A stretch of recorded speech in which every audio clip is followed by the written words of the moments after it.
In today's video, I'm going to teach you how to create a product backlog in Jira Cloud. This tutorial is designed to help you streamline your project management process by effectively organizing and prioritizing tasks. Let's dive right in.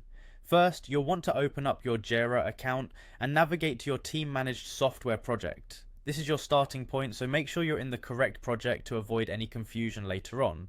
Once you're in, you'll need to customize the view. Look over to the left panel and you'll see the plus add view button.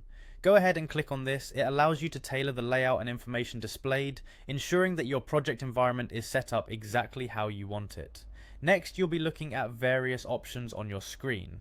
Here, you'll notice an option labeled backlog. Simply toggle this to the on position. Enabling the backlog is key as it serves as the main hub for organizing your tasks and stories. Now with the backlog displayed, head to it using the menu on the left hand side. This is your primary workspace for setting up your product backlog. Once you're inside, look for the option to create an issue. It's located within the backlog, so be sure to click on it. This step is where you start populating your backlog with specific tasks and activities. When you create an issue, you'll have the chance to assign it a type. It's important to define your issue type as it can help categorize your tasks. Choose between story, task, or bug, depending on what you're working on. This classification will help you in understanding the nature of the issue at a glance.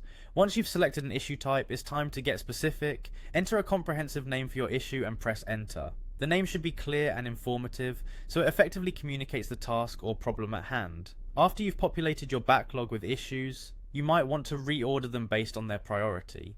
This can be done by simply dragging and dropping the issues into the desired order. This functionality is especially useful for teams needing to adapt rapidly to changing priorities. To give your project some structure, you'll want to create epics for larger goals or milestones. Open the epics panel by toggling it on from your backlog view. Here you can create a new epic. Give it a clear and descriptive name, like New Feature Development, to ensure everyone on the team understands its purpose. Finally, to maximize the efficiency of your backlog, group your issues under the relevant epic. Again, use the drag and drop feature to organize tasks. This step ties individual tasks to broader objectives, making it easier for teams to focus on what's most important right now. By following these steps, you're well on your way to successfully setting up a product backlog in Jira Cloud. Happy organizing!